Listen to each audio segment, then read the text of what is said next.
our topic is all about the administration of President Macapagal to President Marcos. So, introduction. From 1961 to 1986, the Philippines had two very different presidents, which is Diosdado Macapagal was president from 1961 to 1965. We worked to improve the country through economic changes and fairness for all people. After him, Ferdinand Marcos became president from 1965 to 1986. At first, he started projects to help the country grow. But later, he declared martial law, right? Diba si Ferdinand Marcos Matuang nag-declare sa martial law? Yes. So which led to many problems like loss of freedom, human rights, abuses, and corruption. So, the times of martial law, diba dahan man ng mga tao na abuse or loss of freedom, wala sila kagawasan, or kanang mga kitabo ang mga corruption. So, nasaktan lang. Yeah. So, Diosdado Macapagal was the 9th president of the Philippines. He served from 1961 to 1965. People called him the champion of the common man because he wanted to help ordinary people. He was also the father of Gloria Macapagal Arroyo, who later became president too. Diosdado Macapagal was born on September 28, 1910. And he was died on April 21, 1997, at the age of 86 years old. He was starting his presidential term on December 13, 1961 to December 13, 1965, because of death of Diosdado Macapagal's pneumonia.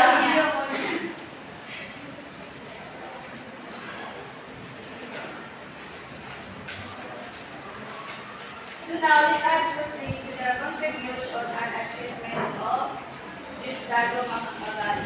First is Land for the Poor. So, Land for the Poor, he created a law that helped poor farmers buy small pieces of land at a low cost. So, first nga na-achieve ni Diosdado Macapagal is katong mga poor, mga tao, katong mga people ng mga tao is yahan, kuan siya na siya, mura na siya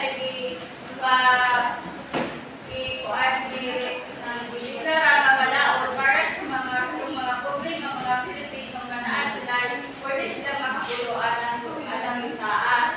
Bisag ko gamay na sila o bayan, gamay na sila o napagrenta sa ika. So, muna maunang achievements mo na buhat ni Diosdado Macapagal Arroyo.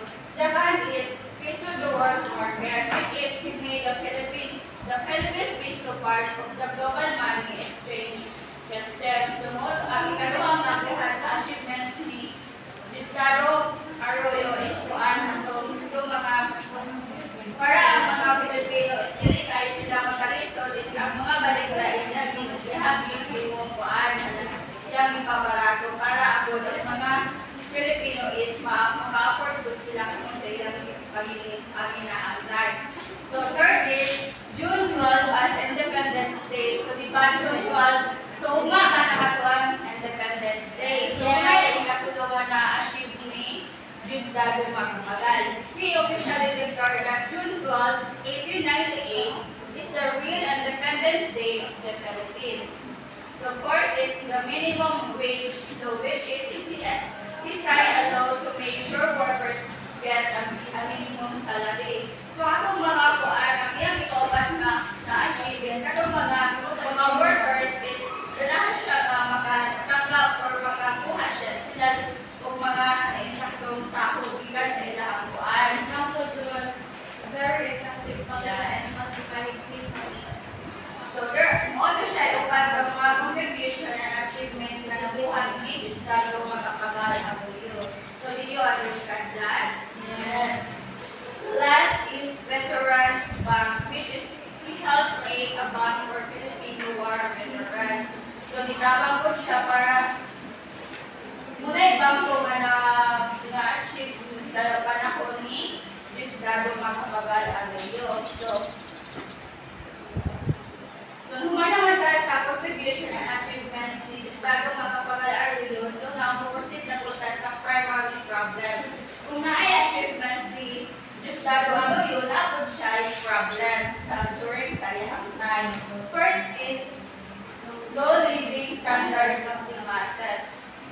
people were poor and living in bad conditions.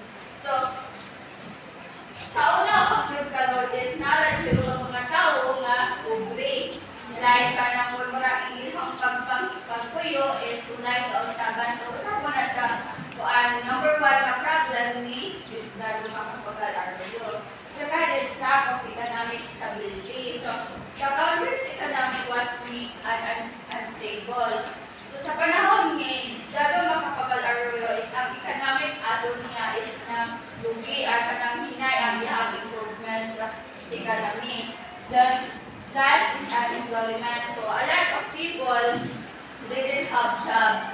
High unemployment. So, lahat ng mga tao nga kuan wala yung mga trabaho or kanang tambay. So, wala mga sa panahon ni Isdado makapag-alis mo na siya yung mga problems sa pansalamdunin sa iyang panahon. So, nakasabot na. Before wala na yung crimes under Isdado's term. How about problems and crimes? So, in short, the Philippines was facing serious issues with poverty, money, and jobs during his time as president. So, sa panahon ni Isdado makapag-alis ang Philippines is nakasinatig of poverty or kanang kakulangan sa trabaho. Like ang mga Filipino is mga tambay. So, nasaktan ba? So now let us proceed to the issues and controversies. First is graft and corruption or Stonehill scandal. So the Stonehill scandal was a big corruption case in the Philippines during the 1960s. It involved an American businessman named Harry Stonehill, who was accused of bribing many high-ranking government officials to protect his businesses and avoid taxes. The scandal exposed how deep corruption had spread in the government at that time. So, second is rise in consumer good prices. So, rise in consumer good prices. Prices of everyday items like food and basic needs become more expensive, making life harder for ordinary people. So, ang issue nga kuaning na katag or na ang issue sa panahon ni Isdado makapag-alis nato daw mga foods or mga basic needs sa mga tao is nagkamahal daw. So mga issue nga na patupad or na nag-iatubang sa panahon ni Isdado makapag-alis. So third is peace and order issues. So peace and order issues, there were problems with safety, crime, sakto ng imong natin Venus, wala daw nawala ang kuaning crime, and possibly rebellion or violence in some areas affecting public peace. So, fourth is makapagalas privileged subjects in Congress and business parade their lavish wealth. Some people close to President Macapagal, especially in the government and business sector, were showing of their wealth to big parties and suspicious business deals while the public was struggling. So, ang number 1 good na issue sa panahon ni Isdado Macapagal is ang crime, di ba? Ang pagkaroon, di man dyan mawala ang issue ng crime. So, sa una naman din ang panahon, nag-aral panahon. So now let us proceed to the major legislations side. So, Republic Act number 3512, this law created a Fisheries Commission. So the commission is in charge of managing and protecting the country's fish resources.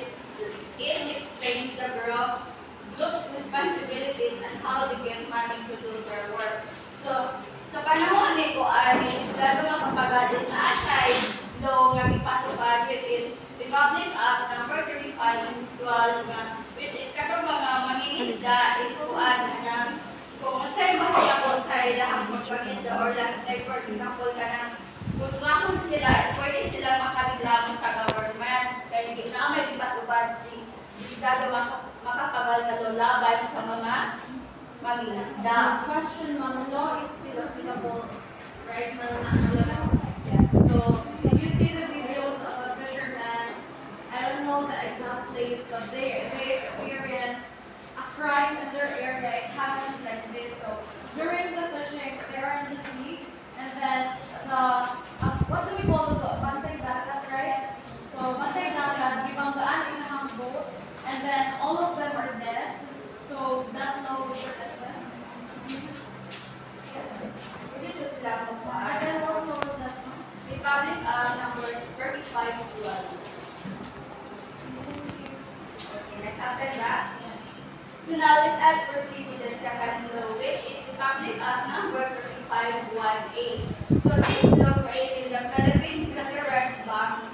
The bank is meant to help Filipino war veterans by giving them financial services and support. So this law is katulad siyang para na siya sa mga bangko, which is designed, like for example, di ba ang bangko na ang posible matulad ng ay puliso ng ilaham, sa libutan ng ginagawa kwarta, pwede sila kung may nagtrabaho sa bangko, pwede sila mo kasaka sa kaso na tinawag ng Republic Act number 3518. So nasabtan ba? So now let us proceed with the second law, which is Republic Act number 3844. This law is about land reform in the Philippines. So kanina law is mo na siya gipatubad katong mga tao nga or like kita ng mga tao nga nagtrabaho sa lands or sa mga yuta or like for example kanang naman pwede pa sila kamalikayan nga ang mga tao is mag-ilog sa yuta or example ang imong yuta ilogod sa laing tao. So para mabuan para dili kayo mo magahas so pwede ka mo gamit ang ingalo para ikasaka sa tao nga ilog posible mo ilog sa imong yuta. Okay? Kaya ang tuan siya para patupad mo siya nga para man siya sa mga tao nga tuan ng maas na yuta pero gustong ilogod sa uban. So nasabtan ba? So now let us proceed to the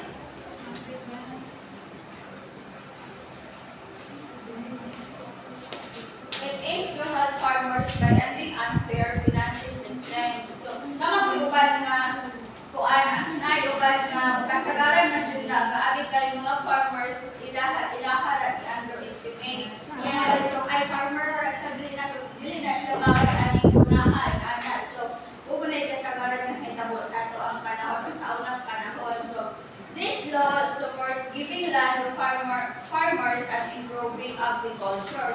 So, kanina law is ginapatupad ko din siya para po makatabang sa mga mag-uubang para ma-improve ang ilahang pagpamaol. Dahil kung wala yung mga nag-agriculture, wala yung mag-uusad na lang ng mga dato. So, wala na yung makaon. So, the law sets up programs and agencies to make this reform happen. So, in short, this law focuses on fisheries, veterans' welfare, and not reform for farmers.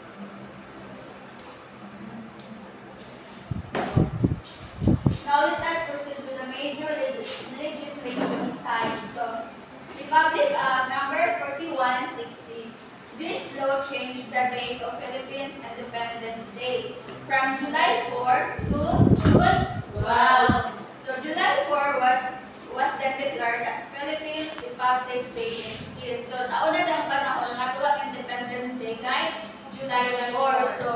So imagine din start makapagano from July 4 to July 12. So the change was made official in the Administrative Code Along Rule Book.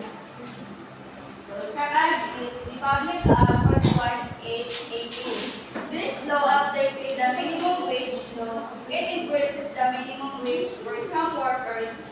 The goal was to help workers earn better pay. So kanina daw is pinapatupad din siya ng Estado makapagalang nyo para po sa mga workers is kuan ipalit daw man yung mga nagtrabaho kami na nila matanggap ang ilang saktong sweldo. Like uban ng ibang busura like for example ang mga is like kanina na ito sa aking partner naman is kanang ang hiimon is overtime nga bayaran ka sa nabang mga oras na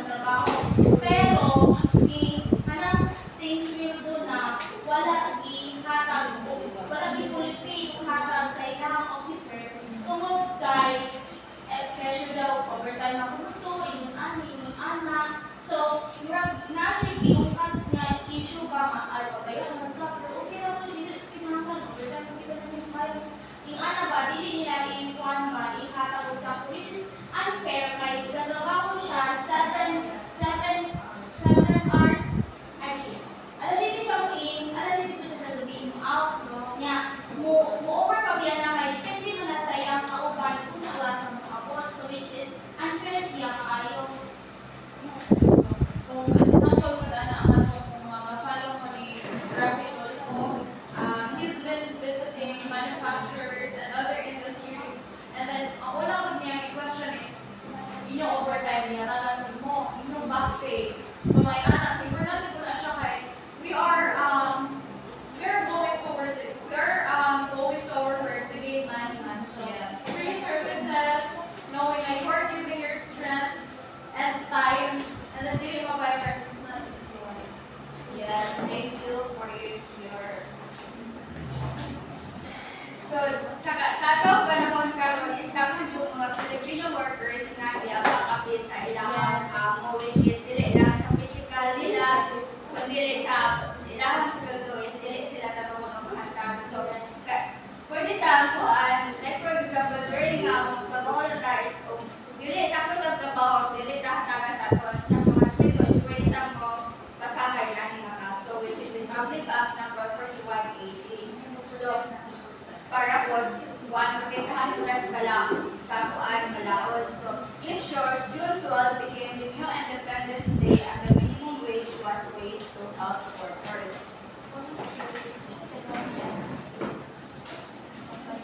So now let us proceed to the Vietnam War. So Vietnam War, before President Ricardo Macapagal finished his term in 1965, he asked Congress, the law makers, to send Filipino soldiers to South Vietnam. So, during sa panahon sa Giyera sa Vietnam is na si Diosdado Macapagal Arroyo is napadala siya ang mga soldiers ikan direct ayong dito sa Vietnam. So, this was part of the Philippine support for the United States during the Vietnam War. Para po ang mga soldiers na ipadala ni Diosdado Macapagal is makatabang or makasupport po sila dito para And also, by sending soldiers to other countries means we are supporting them, and in order po na support na natin. In short, President Macapagal helped the US by sending troops to support them in Vietnam before it left office. So before nga ni abot ang panahon nga ni abot na ang term ni Diosdado Macapagal is na siya nabilin na nagpadala siya og soldiers gikan tayo sa Vietnam para po sila makatabang or para po sa panahon na magkinahanglan ng tabang ang Philippines is tabangan po ta nila. So nasaktan ba? Yes. So, any questions, clarifications about the administration of Macapagal? So,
kuan stock sa rice and ni-support po siya ano sa mga loans para sa mga farmers.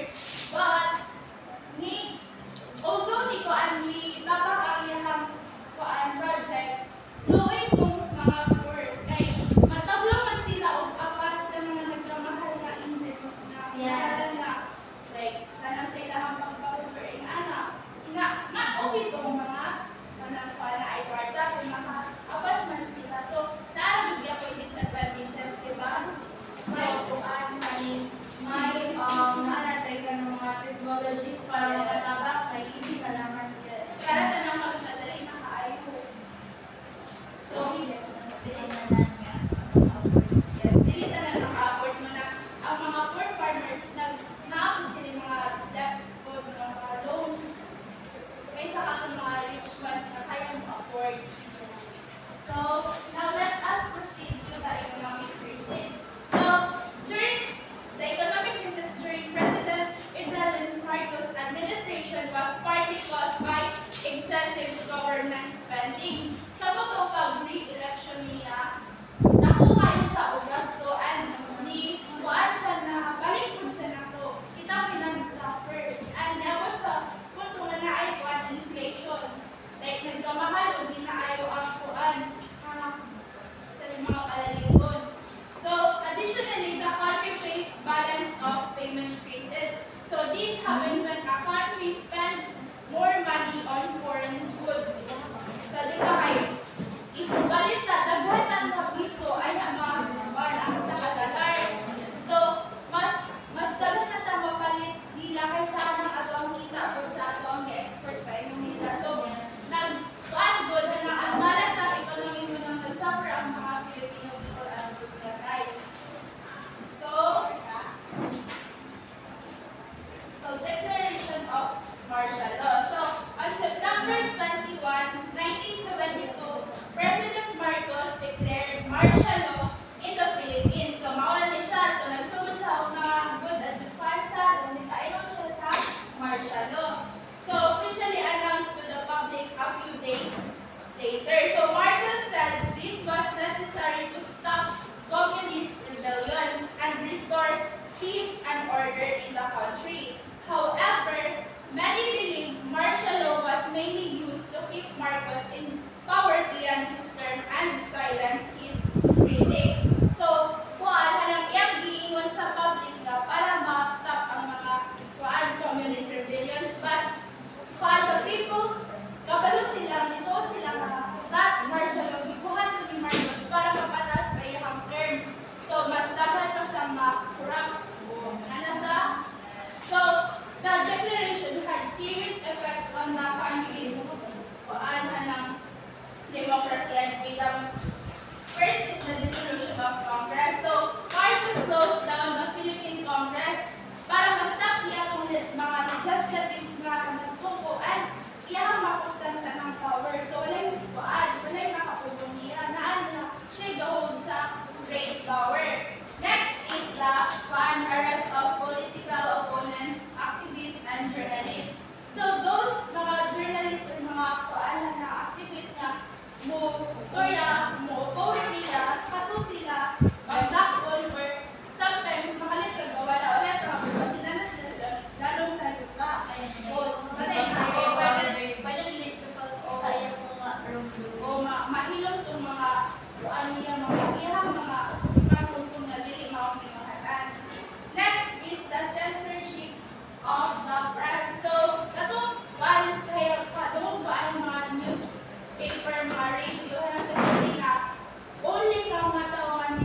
new society.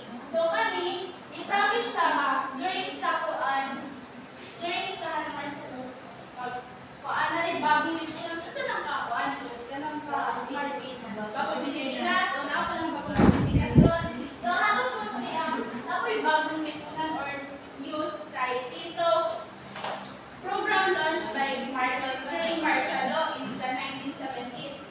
So it aimed to rebuild and reform the Philippine society by promoting discipline, order, and nationalism. So iyang gi-present ni nga new society nga a way to fight corruption, improve morals, and develop the economy after years of political unrest and social problems. However, dahil siya ang ihang new society, important na siya mga political effects like decentralize niya ang power under niya. So, walay kuan na power niya po yung mga naas baba. Naalagya po niya, decentralize na niya ang power sa iyang pagkamutanan. And the program used strict laws and controls to silence opposition and stop protests. Naana din ito nakakita po kung walay laing mga consulting but katulad ni laban niya. And limiting freedom of speech and political activity. So, in summary, the new society was both a social reform campaign and a tool for authoritarian control. So, munang na kuan po yung binaayon ng Philippines ato.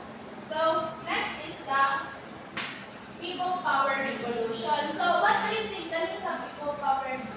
Peaceful ni siya or dili? Dili. So, according to my research, peaceful siya ay ang mga police and other militaries sila, wala sila di fight sa kanilang mga mga naiyahang mga batay guard. And some of the government politicians na ni-support ni Marcos, ni back out. So, dagang ang back out. Even ka ng US na dugay pila ka years na tabangan si Marcos, wala naman siya tabangan. Nag-ikat ba siya online? Wala. Tungkol aling People Power Revolution, ni lupad si Marcos and his family by Hawaii. Ako i-share ko na. First, sa People Power Revolution, anang mga artists, katong mga nag-protect ni Marcos, like, una at first, ni-follow sila. But later on, katong, like, nag-ignite, iatubangan o mga madre, iatubangan atong ga-wheelchair. Dito na-realize sa mga sundalo nga, we are fighting against our own blood, which is Filipino mo kung di ba kakasal sila. Yes. So, mautong kami, na-use siya nga peaceful like, padubuay na sinambukay. Nakawalaman di choose ang mga police and other militaries na dili kahit okay. And imagine, imo na kababayan, what if not the family? Diba? So, dili good daling. So, and pag-free ato Hawaii, dihan ang iyang 20 years na service. So, let's proceed sa galing. Pero na po sila ay nahimong magkuan. Siya may nagpapa sa 13th month day.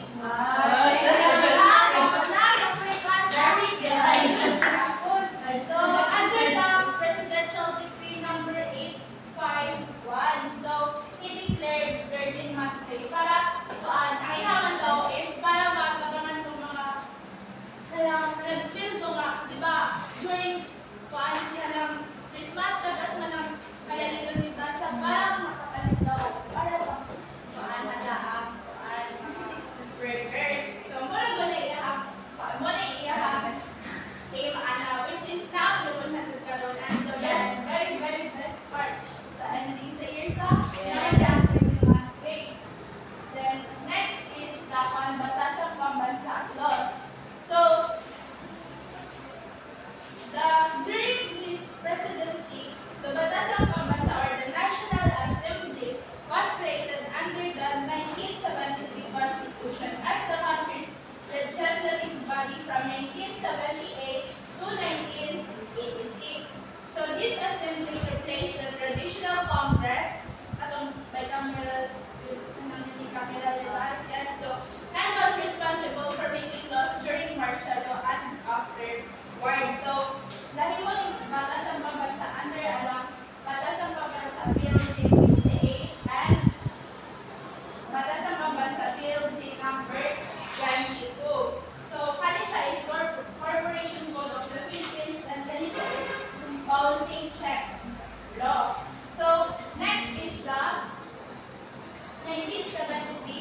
Constitution. So this system was established under sa 1935. Gikan siya amendment. So, and was used until martial law was declared in 1972. So the traditional Congress was responsible for making laws, checking the power of the president, and representing the people's interests. So when President Marcos introduced the 1973 Constitution, he replaced this bicameral Congress with the Batasang Pambansa, which was unicameral legislature. So this change gave Marcos more control over the government since the new assembly had fewer members and was more easily influenced by his administration. So, kani siya na-change na siya kay ang ganahan ni Marcos is maano man niya ang control. So, manang iya kami change ang Congress. So, as June 2025, the Philippines is operating under its 20th Congress, which began its term on July 28, 2025, following the May 2025 midterm elections. So this Congress is composed, is the Senate and the House of Representatives. Then, in conclusion, the time of President Macapagal to President Marcos showed how a president's choices can greatly affect the country. So, kay leader man ka, so kung sa'yo mga choices, mga decisions, tanan maapektuhan. So, we're not going to decide for yourself, we're going to decide for the betterment of people and everyone. So, President Macapagal worked to help poor Filipinos by giving land to farmers, right? And making June of the official Independence Day. Then, President Marcos started with good projects like building roads and helping farmers, but later he declared martial law, stayed in power for too long, and took away people's freedom and rights. During his time, the economy got worse and many people were hurt or jailed for speaking out. So,